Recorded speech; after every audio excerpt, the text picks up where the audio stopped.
Il y ait cet endroit de totalité, il faudra que tous les endroits qui se vivent séparés acceptent de sortir de leur illusion. Or, cette illusion, c'est ce qui m'a façonné. C'est grâce à ça qu'aujourd'hui je fonctionne. C'est grâce à ça que j'ai pu résister, me créer une carapace, préserver ma vie, survivre face à tous les endroits où je me suis vécue séparée, mal aimée, où j'ai pu vivre des rejets, où j'ai pu me sentir trahie. Bref, tous les aspects qui sont les éléments que va vivre un être humain pour grandir dans la conscience de lui-même, finalement. Okay. Donc, il va falloir sortir de tous ces endroits qui, bien qu'une illusion, parce que ce n'est pas qui je suis réellement, qui je suis, c'est ce tout, n'empêche que dans ma vie incarnée, ça, c'est vraiment ma vérité. C'est quand même ce que je rencontre probablement tous les jours, le fait de me sentir rejetée, abandonnée, trahie, etc., etc. Donc, c'est pour le soi avec un petit S ou le moi, disons, mais c'est une réalité pure et dure parce que d'ailleurs dans le corps, ça va créer toutes les cristallisations, toutes les rigidités nécessaires pour pouvoir effectivement interfacer avec le monde extérieur. Donc je me vis séparée, j'ai suffisamment de cristallisation ici qui font que je ne ressens plus la totalité de moi-même, et donc il y a quand même quelque chose qui aspire à retrouver déjà du calme, déjà d'apaiser tous mes stress. Et comment est-ce que je vais faire pour apaiser mes stress en général? Soit je me mets en retrait, je quitte le monde, hein, je suis quelqu'un qui est en retrait, j'ose pas trop. Soit au contraire, j'essaye de trouver l'autre qui va enfin me compléter, l'autre qui va m'apaiser, l'autre qui va enfin me comprendre, l'autre qui va enfin m'aimer comme je devrais être aimée, comme j'ai le droit d'être aimée, comme je voudrais être aimée. Et donc la course au couple extérieur, dans un premier temps en tout cas. Et dans ce couple extérieur, bien entendu, je vais projeter à l'extérieur tous ces endroits d'unité que j'ai en moi, je vais les projeter à l'extérieur. Je vais les projeter sur telle ou telle ou telle personne qui va pouvoir me faire vivre cette unité que moi, je n'ai pas. Okay. Et si vous avez déjà un peu connu l'expérience, vous savez sans doute que ça marche probablement pendant un certain temps. Donc ici, on ne va pas passer par tous les détails de cela, mais à un moment donné, parce que je suis à l'extérieur, parce que j'attends de l'extérieur qu'ils viennent compléter, qu'ils viennent ouvrir mon cœur, qu'ils viennent me donner la reconnaissance, les validations, etc. Il n'y a que dans un couple. Alors le couple, au départ, je vais le chercher soit dans le couple homme-femme, à l'extérieur. Et si ce n'est pas le couple homme-femme, en fait, je vais essayer de reproduire ces mêmes couples autrement. Autrement, ça peut être quoi? Ça peut être avec mes enfants, avec mes parents, avec des collègues de travail, avec une amie. Peu importe, il y a quelque part une recherche de ce deux, okay, de cette partie qui me manque, que je crois qu'il me manque, évidemment. Okay. Et puis, effectivement, que ce soit avec ses enfants, que ce soit avec ses collègues de travail, que ce soit avec les parents, que ce soit avec le couple extérieur, il y aura en général un moment ou un autre qui fait qu'il va y avoir les frictions nécessaires, tout simplement parce que, au fond du fond, dans l'âme, cette rencontre cosmique, comme on a dit que je cherche, c'est pas au niveau de l'horizontalité qu'elle se trouve, okay? Parce que dans l'horizontalité, nous sommes de toute façon dans cette séparation. Que je le veuille ou non, l'autre, que ce soit mon enfant, que ce soit les parents, que ce soit un collègue, que ce soit mon amant, ma maîtresse, c'est quand même un corps différent du mien, séparé du mien, c'est un deuxième corps. Okay? Pour ça, il faudrait qu'on fusionne l'un l'autre et qu'on ne fasse plus qu'un seul et même corps. Ben, ça, sur le plan purement matière et physique, c'est sûr qu'il y a un acte qui essaye de recréer ça. Ben, ce sont tous les actes où je peux être dans le corps de l'autre. Okay. Mais même dans ce cas-là, ça reste quand même bien deux corps qui essayent de s'interpénétrer. Okay. Et donc, raison pour laquelle l'acte sexuel est effectivement un acte sacré qui nous permet d'essayer de revivre ces noces cosmiques. Okay. Est-ce que ça va jusque-là? Okay. L'acte sexuel, mais ici, il n'y a pas d'acte sexuel, mais c'est là où on essaye de le remplacer par tous les endroits de fusion avec l'autre. Okay. D'autres, ce ne sera peut-être pas par un acte sexuel, mais ce sera une sorte de besoin de fusion affective, mais toujours pour les mêmes raisons, toujours parce qu'on essaye de reproduire voilà, ce couple cosmique, puisque je ne le retrouve plus ici, eh bien, j'essaye de le créer dans ma matière sur cette terre avec ce que je peux trouver. D'autres, ils vont plutôt essayer d'embrasser un arbre, mais peu importe. Je vais quand même toujours essayer de me fusionner avec un autre élément. Okay. Et est-ce que, vu ce que ça nous fait travailler, est-ce que vraiment on accepterait de passer cette friction que crée la rencontre avec l'autre s'il n'y avait pas un amour très très fort avec ces personnes-là? Est-ce que avec une personne qui vous est indifférente, avec un collègue de travail qui vous est bon, pas plus voilà, indifférent, est-ce que vous pourriez accepter les mêmes parfois les mêmes dénis, les mêmes difficultés que ce que vous pourriez accepter si c'était votre mari, votre épouse ou votre enfant, vos parents. Okay. Pour pouvoir accepter d'être détruit au niveau de sa personnalité, d'être détruit au niveau de émotionnellement, de ce qu'on croit dur, de ce qu'on croit fermement, il faut que ce soit une autre personne sur laquelle on projette que là, on pourrait arriver à cette totalité, même si c'est inconscient. Ou sinon, jamais on acceptera d'être détruit à ce point-là. Et c'est ça, c'est ça la finalité du couple. C'est qu'il n'y a qu'un seul endroit où je vais être, où je vais accepter, puisque rappelez-vous, pour le petit soi, okay, c'est sa destruction, l'individuation, c'est la mort du soi. Okay. Il va jamais accepter de mourir, il va jamais accepter d'aller jusqu'aux frontières de la mort, okay, si ce n'est pas un endroit où il aspire, il aspire, il aspire, que ce soit aspiré en fusionnant, que ce soit aspiré en tenant, que ce soit aspiré en se tenant à distance, en disant surtout regarde-moi, regarde-moi.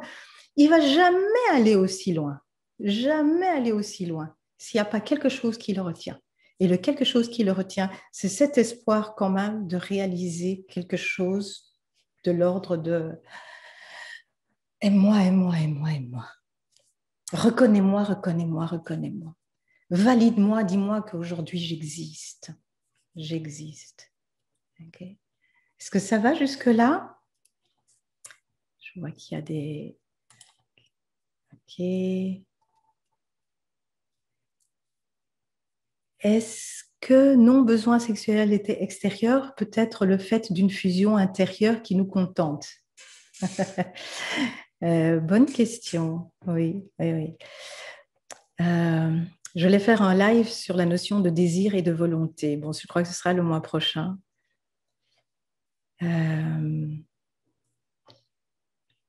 Parce qu'effectivement, il y a cette notion de besoin. Tu vois, tu dis besoin sexuel extérieur. Et effectivement, lorsqu'on est dans cette complétude, c'est pas le même besoin. C'est pas le même besoin. Mais donc, on va continuer. Ça va probablement éclaircir cette question. Alors, je vois qu'il y a des questions qui se trouvent dans les questions-réponses et d'autres qui se trouvent dans la discussion. Donc, je vais vraiment mettre les deux l'un à côté de l'autre, sinon je risque d'en rater certains. Alors, quand le petit soi, le petit moi, a reçu suffisamment de frictions qui viennent éroder toutes ces cristallisations, ces cristallisations, toutes ces croyances, tout ce à quoi il croyait, voilà, fermement, tout ce qu'il a construit jusque-là, quand il accepte que tout ça, ça devienne, que ça s'érode et qu'il se rend compte que c'est pas l'autre à l'extérieur qui va pouvoir me l'apporter, il y a un moment donné où il y a ce retournement qui va se faire. C'est-à-dire que l'endroit où toutes les énergies étaient à l'extérieur pour s'il te plaît, remplis-moi, okay, il va y avoir ce retournement qui se fait. Et ce retournement, ce sera l'endroit où effectivement je reviens vers une connaissance intrinsèque à l'intérieur, un appel profond. Et c'est pour ça que je ne peux pas décider quand ce chemin va se faire. Peut-être que l'âme a dû vivre je ne sais combien de vies comme ça à l'extérieur d'elle pour qu'à un moment donné, parce que rappelez-vous, il y a le corps qui doit se marier à nouveau avec l'âme, l'âme qui se marie de nouveau avec l'esprit, et du coup, corps et esprit qui sont mariés. Okay, pour que il y ait un moment donné un retour comme ça à l'intérieur, soit c'est un retour au niveau de l'âme, mais ça se fait plus ou moins rapidement, mais le retour vers le mari, ce que moi j'appelle le mariage ultime, ça c'est un retour qui est vraiment un appel de l'esprit. Quand je parle d'esprit, je parle de l'esprit source, hein, de la divinité en nous. Okay, et ça, c'est pas quelque chose qu'on peut décider. Je ne peux pas dire je vais travailler sur moi pendant X séances et puis ça va le faire. En fait, il y a un moment donné cet appel qui est là. Et nous vivons une période extraordinaire au niveau de cet appel. Je pense que toutes les âmes qui sont ici pour l'instant, parce qu'on rentre dans l'ère du Verseau, on rentre dans une ère qui nous amène à retrouver cette union, cet équilibre masculin-féminin. Nous sommes tous des âmes qui avons eu suffisamment de vécu corps-âme pour qu'à un moment donné, ce soit la source et l'âme qui essayent maintenant de se réunifier, qui essayent de se retrouver, qui essayent de faire en sorte que ce soit la lumière divine qui apparaisse. Et cette lumière divine qui apparaît lorsque elle commence à pousser, lorsque elle souhaite grandir, cette lumière-là, selon le chemin que l'on a déjà fait, pareil, ça va être quelque chose qui nous pousse tellement fort qu'elle nous amène soit à l'extérieur de nous à la rencontre des polarités. Je vais chercher effectivement le yin ou le yang ou l'homme ou la femme, ou, etc., qui va me remplir.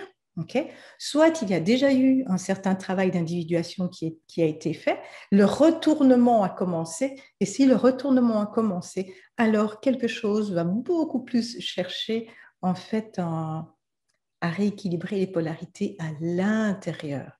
Parce qu'en fait, ce féminin et ce masculin, on l'a à l'intérieur de nous. Il va falloir rééquilibrer le haut et le bas à l'intérieur de nous. Nos instincts et la conscience, notre masculin et le féminin à l'intérieur de nous. Alors, donc, que je vive ce chemin, soit à l'extérieur, et qu'à un moment donné, le couple à l'extérieur me renvoie à moi-même, et du coup, je dois faire ce retournement et aller chercher à l'intérieur pour que dans le couple extérieur, ça puisse être un 1 qui rencontre un autre 1, qui est une totalité avec une autre totalité.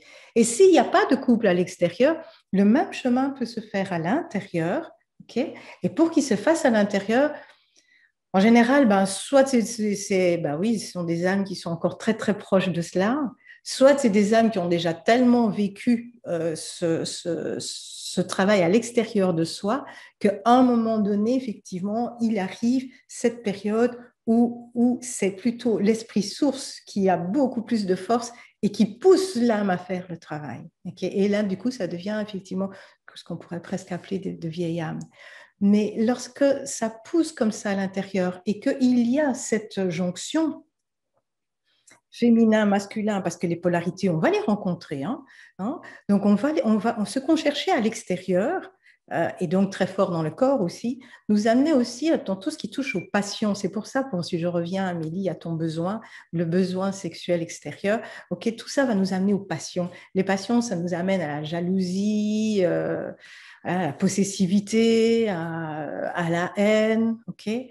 Et alors que lorsque le travail commence à l'intérieur de soi, on va rencontrer les mêmes choses, mais pas forcément avec le corps extérieur d'un autre, mais on va les rencontrer à l'intérieur.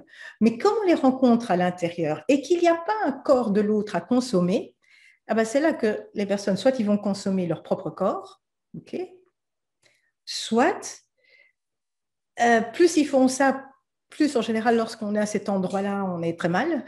Pendant qu'on consomme son propre corps, à la limite, ça va, mais très vite après, on est très mal. Il y a vraiment, c'est même pas un dégoût quand on est avec l'autre, ça peut encore être un dégoût hein, parfois après l'acte sexuel. Mais là, avec soi, c'est pas un dégoût, c'est on se sent presque. Rappelez-vous, il y a un feu, le feu ça brûle, ça détruit. Il y a quelque chose de détruit, quelque chose de euh, qui brûle. On se sent brûlé de l'intérieur et il y a une bagarre à l'intérieur. Okay, et donc, dans cette bagarre et cette brûlure à l'intérieur, on fait ce chemin de nettoyer ces polarités et de les réunifier. On fait exactement le même travail. Okay, exactement le même travail. Et comme à un moment donné, bah, ça marche de moins en moins bien avec la partie qui est uniquement le corps, uniquement les premiers chakras, uniquement la partie instinctive, c'est ce qui fait qu'on dépasse le corps, on va rencontrer beaucoup plus l'énergie. On va rencontrer l'énergie qu'il y a dans cette jalousie, l'énergie qu'il y a dans cette possessivité, l'énergie qu'il y a dans la haine. On passe à un autre plan, un plan beaucoup plus énergétique que lorsque c'est avec le corps de l'autre. Le plan énergétique, il sera contacté un peu plus tard parce qu'il y a la matière qui va nous ramener à tous les premiers contacts. J'espère voilà, je vois Louis qui dit oui, super. Ok, j'espère mhm, que ça éclaircit un peu. Les deux voies vont ramener de toute façon, un moment ou un autre, il va y avoir ce retournement. Un moment ou un autre, il va y avoir un appel qui vient de la source en nous. Un moment ou un autre. Et c'est dans le temps de l'âme, parce que revenir à ce soi, ben, c'est un chemin parfois de, oui, c'est soit on croit à différentes incarnations, soit si c'est pas différentes incarnations, c'est déjà en fait un égrégore d'âme qui vient avec un certain chemin par rapport au corps, par rapport à la matière, par rapport à, voilà. Et le corps et la matière, ce n'est pas que la sexualité, ok? L'affectivité, la créativité, ce sont toutes des manières, ce sont toutes des sublimations de l'énergie sexuelle. C'est la même chose, ok? Tout ce qui est mettre dans la matière, ok?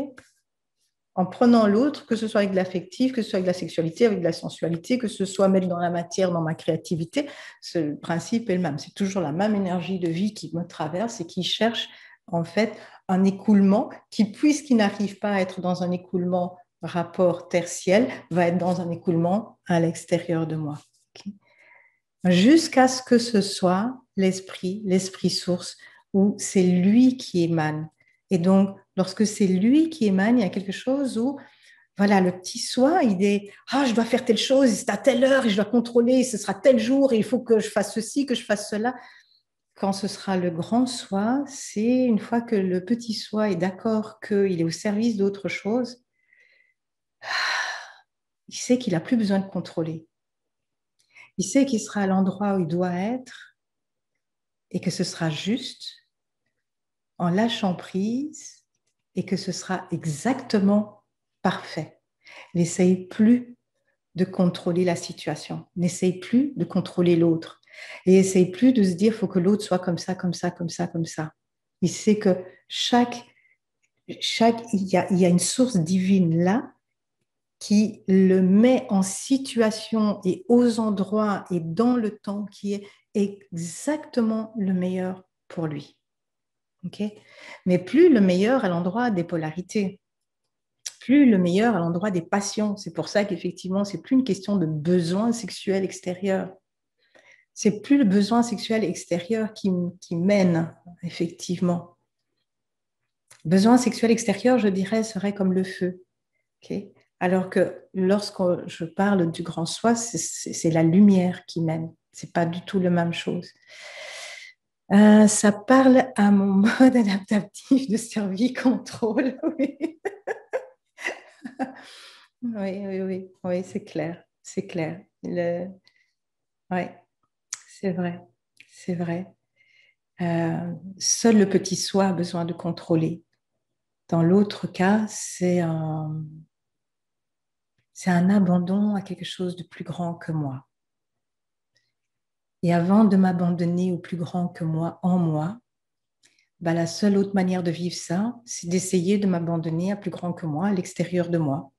Ce que je vais projeter sur le couple, ce que je vais projeter sur mes enfants, voilà, ce sera ça, le plus grand que moi. Je fais telle chose, je voudrais tellement que mes enfants arrivent à ceci. Je fais telle chose parce que je voudrais tellement que notre couple y réussisse. Je vais trouver le plus grand que moi à l'extérieur de moi. Okay. Alors, revenons à notre couple cosmique. Notre couple cosmique, il a... comment est-ce que je pourrais dire ça? On est là, être humain, entre terre et ciel. Okay? Terre et ciel. Et moi, je suis ici. Le couple cosmique, à votre avis, il est ici ou bien il intègre tout ça? Okay? Alors, comme je sais qu'il y a un petit retard avec le chat et qu'il faut qu'on avance un peu dans le temps, si on parle de couple cosmique, donc moi, je suis ici. Voilà, ça, c'est mon corps. Ça, c'est mon corps. C'est celui que je connais. Ça, c'est ma matière. Tu vois, ma tête commence là, mes pieds commencent là. Ça, c'est mon corps. Ça, je connais. Si je parle de l'être cosmique, ce que dit Edwige, il intègre tout. Donc, s'il intègre tout, il y a mon corps ici, il y a le ciel, il y a la terre. OK? Voilà, c'est ce que nous dit Laurence. Il intègre tout.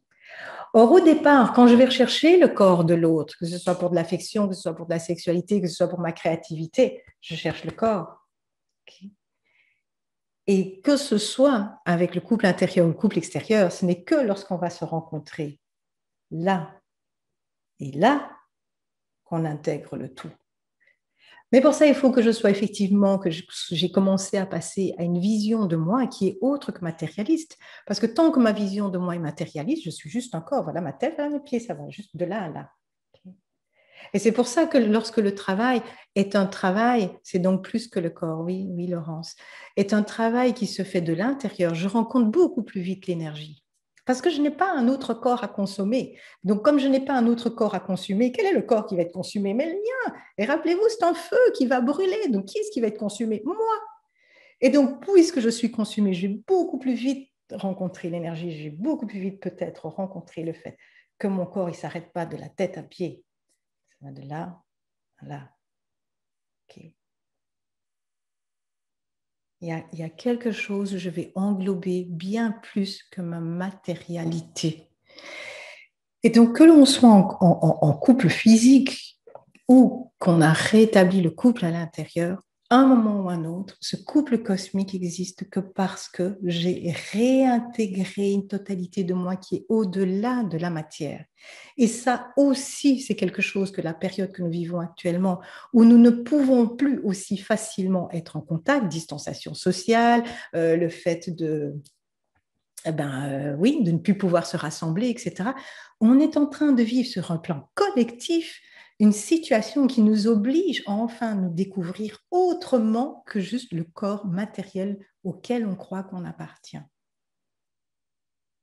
Donc il y a des ouvertures immenses, mais vraiment immenses, qui sont en train de se faire pour l'instant. Et c'est pour ça que ce mariage ultime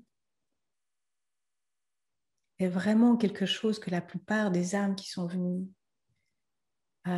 qui sont incarnés là pour l'instant sont venus chercher.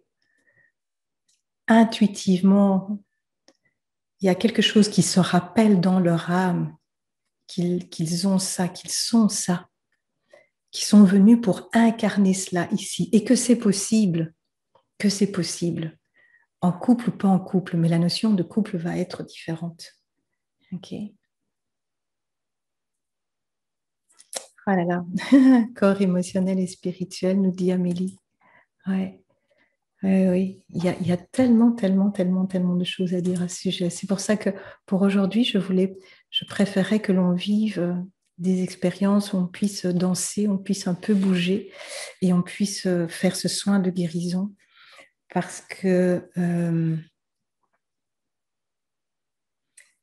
parce que sinon, il y aurait...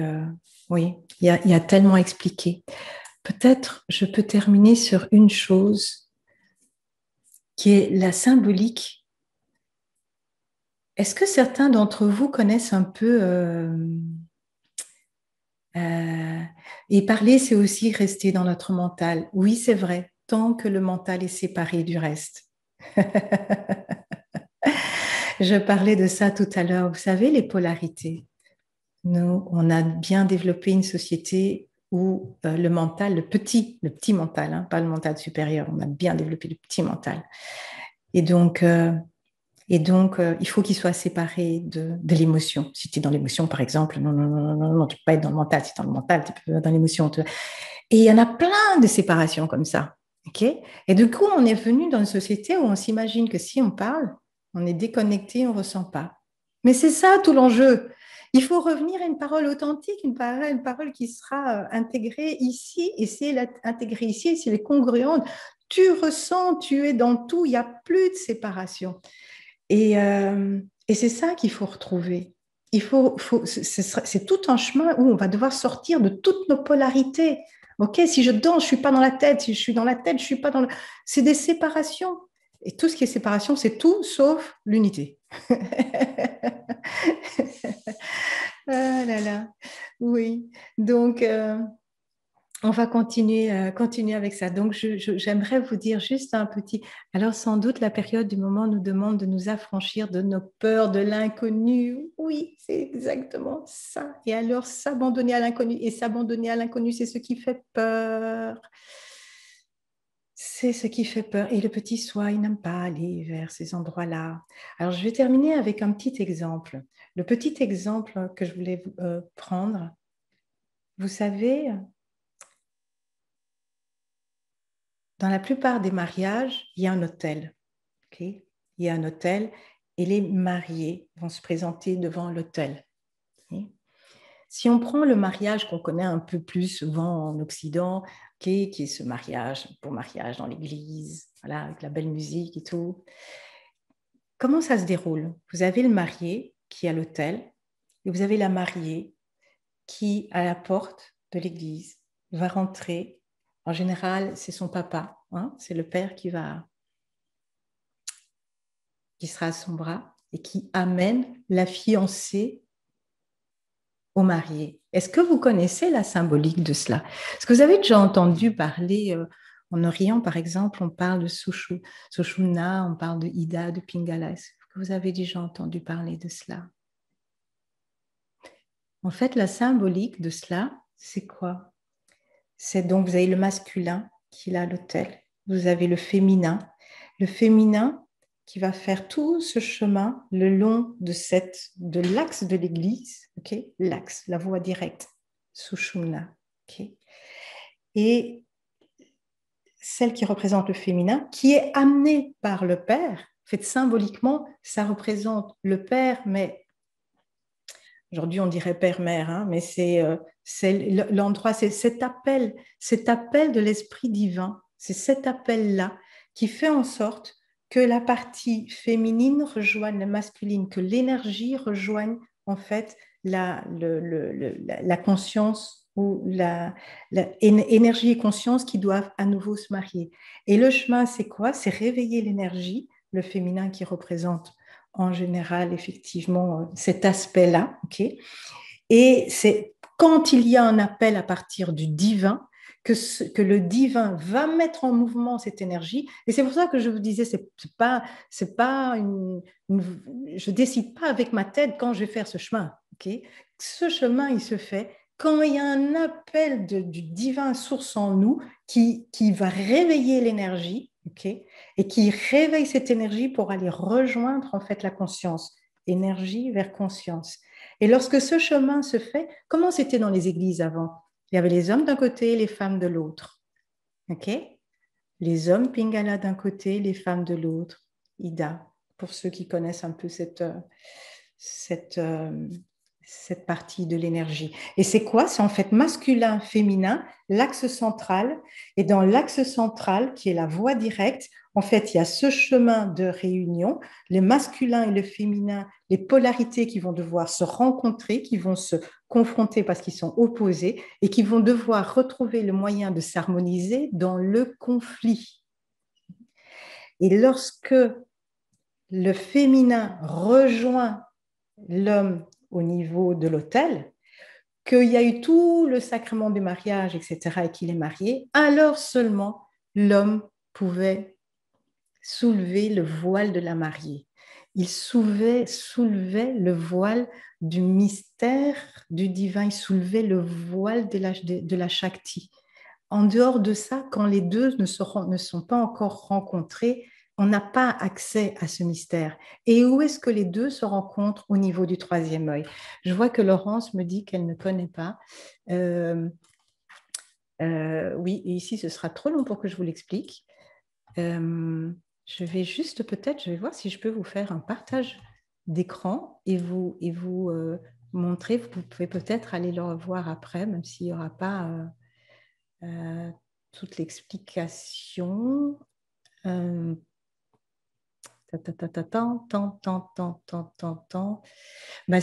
allez sur le groupe, Apesra, parce qu'un petit dessin, parfois, ça explique beaucoup. Okay.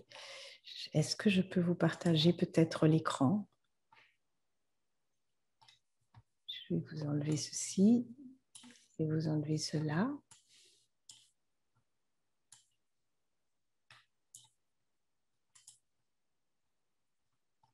Si vous allez sur le groupe, il n'y a pas longtemps, j'ai justement partagé, je ne sais pas si vous voyez, est-ce que vous voyez l'écran du groupe? J'espère que oui. Ok, eh bien, si vous allez sur le groupe, dans Guide, j'ai créé une section qui s'appelle Guide. Et dans cette section, j'y mets des informations intéressantes et vous pouvez aussi vous transférer des informations intéressantes dans les guides. J'ai créé un guide qui s'appelle Réalité énergétique parce que c'est l'un des modules d'Abesra. Et ici, il y a Kundalini et principe du feu du cœur. Et si vous regardez ici ce schéma, okay, vous allez voir terre, ciel. Vous allez voir Ida, le cobra féminin, Pingala, le cobra masculin, Sushumna, qui est l'axe central, et la Kundalini terre ou la Kundalini ciel. Et les deux qui vont devoir se retrouver, cet axe central. Donc, lorsqu'on amène, et les deux se rencontrent en fait ici au niveau du troisième œil. Donc, tant que les énergies sexuelles et autres ne sont pas montées jusqu'au troisième œil, ok, jusque-là, okay, c'est à ce moment-là que donc la représentation du mariage okay, jusqu'à l'autel, quand il y a eu le sacrement du mariage, lorsqu'il y a eu toute la transformation du masculin et féminin, les polarités qui s'opposent et qui, à un moment donné, se rejoignent, elles se rejoignent où? Ici. Okay? Pas là, ici. Et lorsqu'elles se sont rejointes là, au niveau du troisième œil, alors là, il y a le mariage cosmique qui peut commencer. Okay? Alors là, le voile de la Shakti va pouvoir être levé, avant pas. Okay? Donc, c'est tout ce chemin-là qui est le chemin je vais enlever l'écran, c'est tout ce chemin-là qui est en fait le chemin du mariage cosmique. Voilà. Et ce mariage cosmique, vous le voyez dans ce schéma, le mariage cosmique, il est en nous. Donc, couple intérieur ou couple extérieur, les deux vont nous amener au même endroit. Les deux vont nous amener à aller retrouver ce mariage cosmique, ouverture du troisième œil. Et alors, à partir de ce moment-là, les énergies de la couronne et les énergies du troisième œil qui vont travailler ensemble pour nous permettre d'avoir accès, rappelez-vous, à ce qu'il y a au-dessus du corps physique et en dessous du corps physique. OK? Bon, allez, on va danser puis pouvoir continuer ça en soin et juste comprendre que ce n'est pas quelque chose que je décide. Il faut qu'à un moment donné, quelque chose en moi est prêt pour ça. Pourquoi? Parce que c'est un feu qui va brûler ce qu'il y a à l'intérieur et qui ne correspond pas à la lumière qu'elle recherche. Et je ne peux pas avoir les ressources de soutenir cette brûlure-là si ce n'est pas parce que quelque chose de plus grand que moi est là comme ressource et pousse à ça. Et ce quelque chose plus grand que moi, c'est cette source à l'intérieur. C'est cette source, c'est la partie divine de moi lorsque elle a commencé à se manifester. Elle se manifeste avec toutes les ressources qu'il faut pour pouvoir supporter ce feu.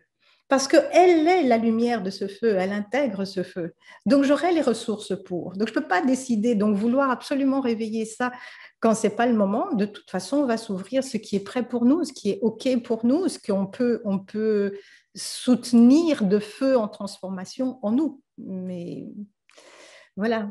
Et le dessin, le schéma que je vous ai montré, vous avez vu que c'est un schéma qui parle quand même du feu du cœur. Donc c'est la même chose. Hein. C'est dans le cœur qu'on va retrouver cet amour cosmique. Okay. Et donc le cœur, oui, il y a un feu, il y a une lumière là. Okay. Donc, puisque nous sommes dans cette période où les énergies recherchent ça, eh bien, on va un peu prendre du temps pour apprivoiser ça, pour aller dans cette direction, demander la guérison des blessures des énergies sexuelles masculines et féminines, parce que c'est une des choses qui, dans la période où nous sommes, c'est un peu tous les grégores des blessures de l'énergie sexuelle masculine et féminine qui demandent à être transformées et qui retient cette ascension des énergies. Okay. Et j'ai reçu l'info qu'il fallait le faire ce lundi de Pâques, qu'il fallait le proposer dans cette période de renaissance, de régénération vers le renouveau possible que parce qu'il y a eu la mort nécessaire avant. Et il y a depuis 2020 vraiment une reconnaissance de cette mort. On sort du déni que certaines choses doivent effectivement mourir. Et si on accepte cette mort, autre chose peut renaître. Et dans ce qui va renaître, il y a vraiment une transformation de toutes ces blessures de l'énergie sexuelle. Nous parlons d'alchimie. Oui, Christine. Oui, tout à fait. Allez, on va un peu, si vous avez de la place pour un peu bouger, mais justement, j'ai aussi reçu que ça devait être, que ça devait quand même rester, voilà, et accessible parce que ce sont des énergies fortes et vraiment avec beaucoup de douceur pour vous.